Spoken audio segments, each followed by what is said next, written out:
आपण जसं म्हणतो ना शेक्सपिरियन लँग्वेजमध्ये नावात काय आहे, व्हॉट्स देअर इन द नेम, ते कळायला लागलं. कारण तिथं गेल्या गेल्या सगळे माझ्या नावाचा उच्चार, आता माझं नाव आपण मराठमोळ्या पद्धतीने जर उच्चार केला तर काय येईल, विशाल वसंत सोळंकी. ळ, हा ल नाही. आता हिंदीवाल्यांना ळ येत नाही, त्यांना लच, ते सोलंकी सोलंकी करतात. पण जेव्हा आसामला गेलो तर सगळ्यांचा उच्चार म्हणजे कसा, बिखाल बोखोन तो होलंकी. त्यांना प्रयत्न करून पण माझा उच्चार व्यवस्थित करता येत नव्हता. कारण तिथं स चा ह व्हायचा, श चा पण ह व्हायचा. म्हणजे एका पब्लिक प्रोग्राम मध्ये एक जण माझ्या शेजारी शिशु साहा नावाचे गृहस्थ बसले होते. त्यांची ओळख काय, ही हु हा. तर म्हणजे तुमचं नाव काय शुद्ध राहील याची काय गॅरंटी नाही. पण ठीक आहे, नंतर मी आसमीज भाषा पण खूप चांगली शिकलो, इतकी चांगली शिकलो. आणि तिथं मला वाटतं राहून राहून थोडासा माझा चेहरा पण थोडा मंगोलियन टाईप व्हायला लागला, डोळे छोटे वगैरे. इतकं की एका ठिकाणी असंच एका ज्युनियर ऑफिसर आणि काही लोकांबरोबर मी बसलो होतो, नवीन आलो होतो. असं एका अनोळखी ठिकाणी मीटिंग सुरू होती आमची. आणि त्यात मी माझा आसमीज तोपर्यंत इतकं प्रभुत्व आलं होतं आसमीजवर. आसमीज जी भाषा आहे तिथली अखोमिया, त्याच्यातच मी बोलायचं तिथे. कारण ते 3-4 वर्ष प्रॅक्टिस करून म्हणा चांगल्या प्रकारे प्रभुत्व आलं होतं. तर असंच काही विषय निघाला होता त्यावेळेस. ते परराज्यांमध्ये काही हल्ले होत होते, काही विषय झाला होता युपी, बिहार किंवा इतर राज्यातले रहिवाशांचं तिथे आसाममध्ये काही विषय म्हणजे झाला, त्यांच्यावर अटॅक झाले आणि त्याचे रिॲक्शन म्हणून इतर राज्यांमध्ये.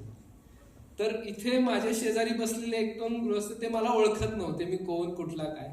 पण ते मला सांगायला लागले की बरं झालं तुम्ही आसामचेच आहात आणि इथं तुमची पोस्टिंग झाली. ते बाहेरचे अधिकारी आले ना की बरीच अडचण होती आणि ते वगैरे सगळं मला सांगायला लागले. आणि नंतर त्यांना जेव्हा कळलं की मी खरोखर महाराष्ट्रातला आहे, आसामचा नाहीये, त्यावेळेस त्यांचा चेहरा बघण्यासारखा. तर असे खूप काही अनुभव गंमतशीर येत राहतात. आता आपण सर्वजण सरकारी कार्यालयांमध्ये काम करतो. बऱ्याच वेळेस आपण मंत्रालयामध्ये वगैरे पाहतो की फायली जागच्या हालत नाही. मला एक खूप गंमतशीर चांगला म्हणजे मजेदार अनुभव आला. एक जण असाच एक गृहस्थ होता जो बऱ्याच वेळेस त्या मंत्रालयामध्ये हेलपाटे घालत होता. आणि तिथं ज्या क्लर्ककडे, ज्या लिपिकाकडे सारखा जायचा तो आणि त्याच्या फाईलची चौकशी करायचा, तर तो लिपिक त्याला उत्तर देताना म्हणायचा अलोप डिले हो. आता डिले जरा इंग्लिश वर्ड आपल्याला माहिती आहे की जरा उशीर होईल. अलोप डिले हो मीन्स थोडा उशीर होईल ते क्लिअर व्हायला मॅटर. असं तो 3-4 वेळा ते गेला, तिथे जाऊन हेलपाटे घातले आणि त्याला एकच उत्तर मिळायचं, अलोप डिले हो, थोडासा उशीर होईल असं. आता त्याला 3-4 वेळा हेलपाटे घालून पण एकच उत्तर मिळतंय म्हटल्यावर तो त्याच्या वरिष्ठाकडे गेला. आता वरिष्ठ अधिकारी जो होता त्याने नीट ऐकलं की हा काय म्हणतोय आणि त्याला समजवलं की तो काय म्हणतोय तुला कळत नाही, तो आलोप दिले हो म्हणतोय. दिले हो म्हणजे थोडं दिलं तर म्हणतोय.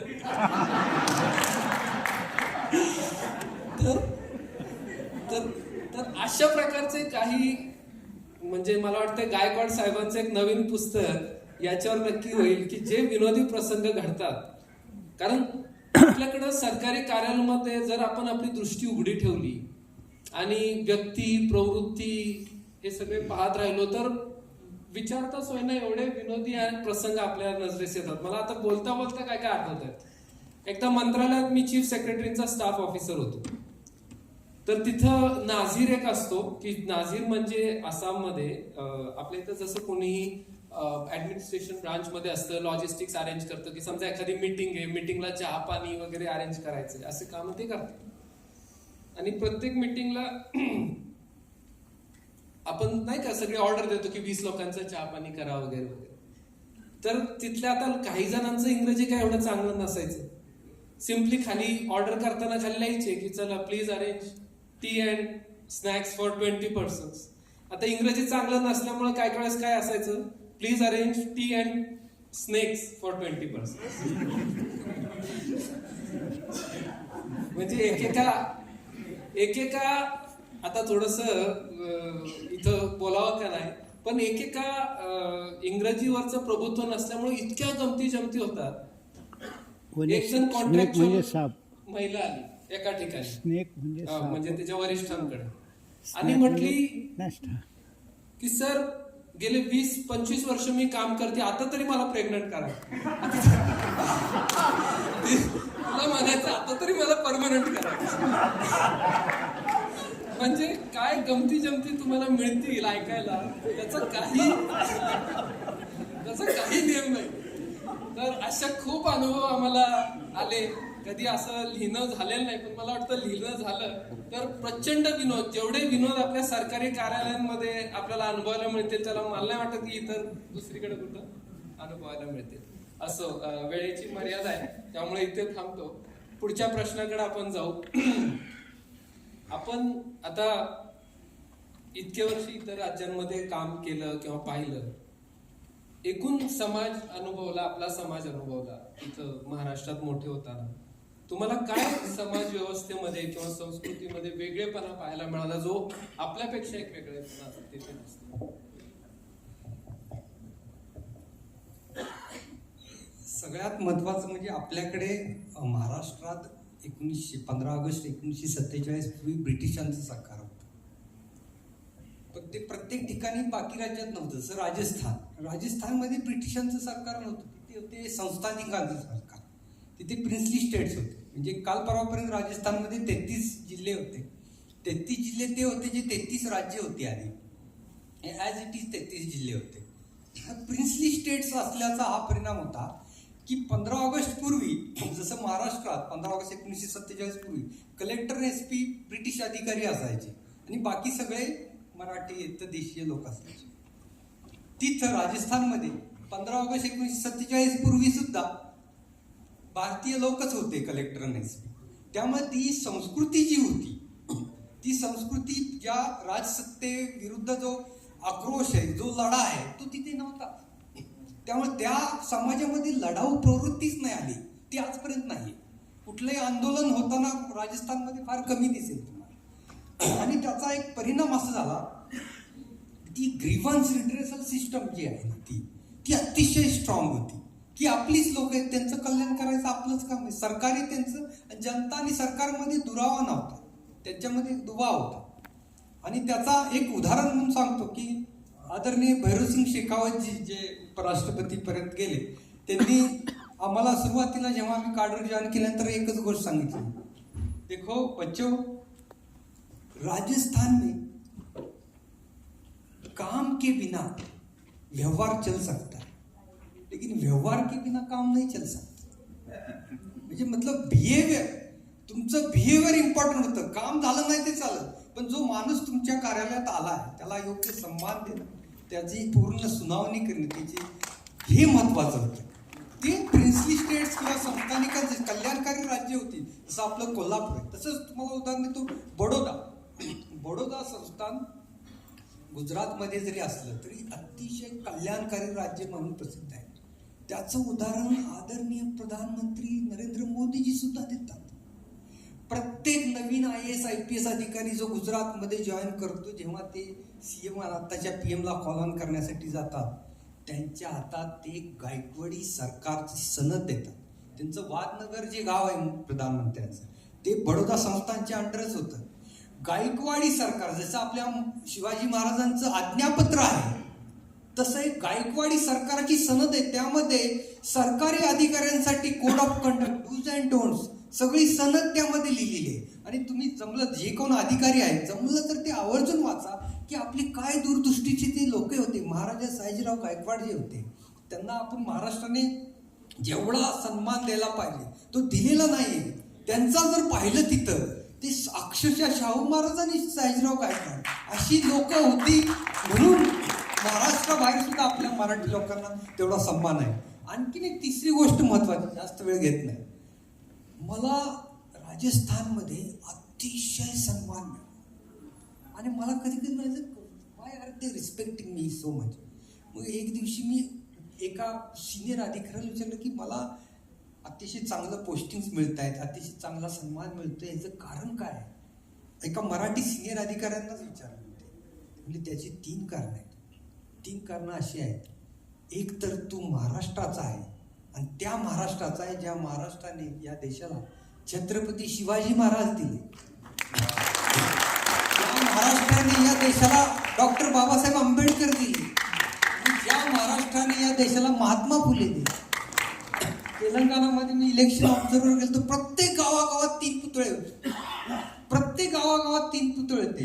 मग शेवटी मी गुगल केलं की तेलंगणात शिवाजी महाराज कुठं कुठं गेले, फार कमी ठिकाणी गेले ते, पण त्यांचा जो वारसा आहे, त्यांचा इतिहास आहे, त्यांचा नावलौकिक आहे, तो पूर्ण भारतात आहे. तर मराठी असल्यामुळे एवढा सन्मान मिळत होता हे मला फक्त सांगायचं. थँक्यू. आपली इथं पुण्याला 2010 मध्ये साहित्य संमेलन झालं होतं SP कॉलेजच्या ग्राउंडवर, आणि तिथं पुस्तकाचे स्टॉल्स लागले होते, आणि त्या स्टॉल्समध्ये काही पुस्तकं विकायला होती. तर तिथं छोटे छोटे पुस्तकं होते, ते मी विकत घेतली होती. ती पुस्तकं होती भाषांची. मी म्हटलं आता 2010 आहे, आपण लवकरच IAS मध्ये प्रमोट होऊ, आणि ऑब्झर्वर निमित्ताने जायला लागली तर राज्यामध्ये. म्हणून मी कन्नड शिका, आसामी शिका, बंगाली शिका किंवा तेलुगू शिका अशी पुस्तकं घेतली होती 50-50 रुपयाची. आणि ज्यावेळी मला कुठलं स्टेट अलॉट व्हायचं की मी ते पुस्तक बाहेर काढायचो, ते वाचायचं, गुजराती शिका. तेवढंच थोडे आपले 2-2 वाक्य, 1 शब्द वगैरे बोलायचा. त्याचा उपयोग असा व्हायचा की तिथे गेल्यानंतर एकदम त्यांच्यावर इम्प्रेशन पडायचं.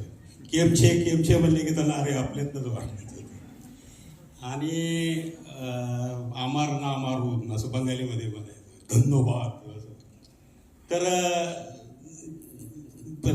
गुजरातमध्ये मी होतो, राजस्थानात 2 वेळेला होतो, झुंझुनूला होतो, नागौरला होतो, आसाममध्ये कार्बी अँग्लॉंगला होतो, आणि उत्तर प्रदेशमध्ये बलियाला होतो, आणि सीतापूरला होतो.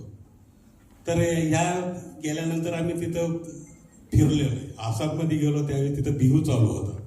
तर बिहू डान्स, आणि जसं आपल्याकडे दशावतार असतात तिथे ती भावना म्हणतात त्याला, ते आपलं सेम म्हणजे जे सिंधुदुर्ग जिल्ह्यामध्ये जे सांस्कृतिक दशावतार आहेत, विष्णूचे 10 अवतार, तर तसं तिथं मार्च महिन्यामध्ये ती भावना म्हणतात त्याला, ती भावना पाहायला गेलो होतो. रात्री 12-1 वाजेपर्यंत बसलो होतो तिथं.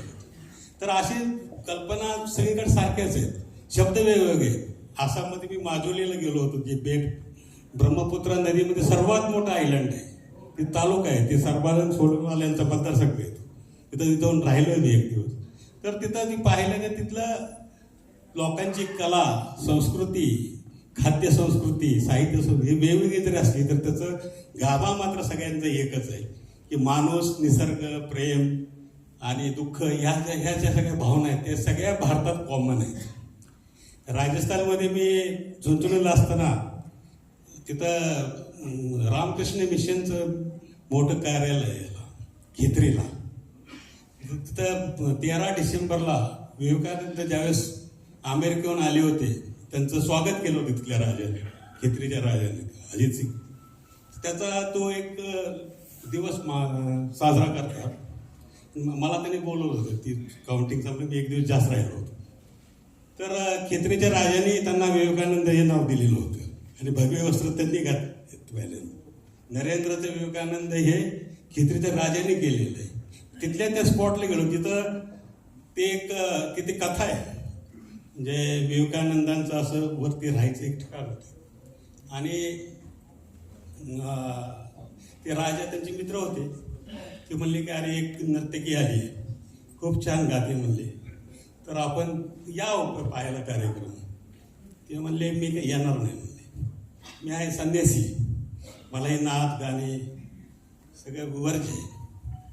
ती नाचणारी बाई पण फार हुशार होती.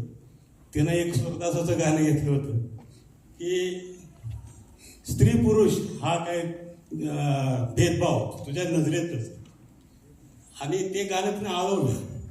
त्यात ते म्हणते की बाबा एक पाण्याचा थेंब डोहात पडतो आणि पुढं तो गंगेला जातो, तो गंगेसारखा होतो, त्यात त्या थेंबाचा काय दोष नसतो. किंवा एक लोखंडी तुकडा आहे, तो तुकडा पायदळी पडतो, त्याच काय दोष नसतो. एक तुकडा सोन्याचा कळस होतो, त्याचा काय, परंतु त्या दोहोला परिसाचा स्पर्श झाला तर दोघांचं सोनं होतं. तसं हे देवा तुझ्या लेखी तरी असा कुठला भेदभाव नसेल स्त्री पुरुष. हे गाणं विवेकानंदाने ऐकलं. ते ठिकाण आहे तिथं, ते डान्स होता आणि त्यांचं एक रूम होती.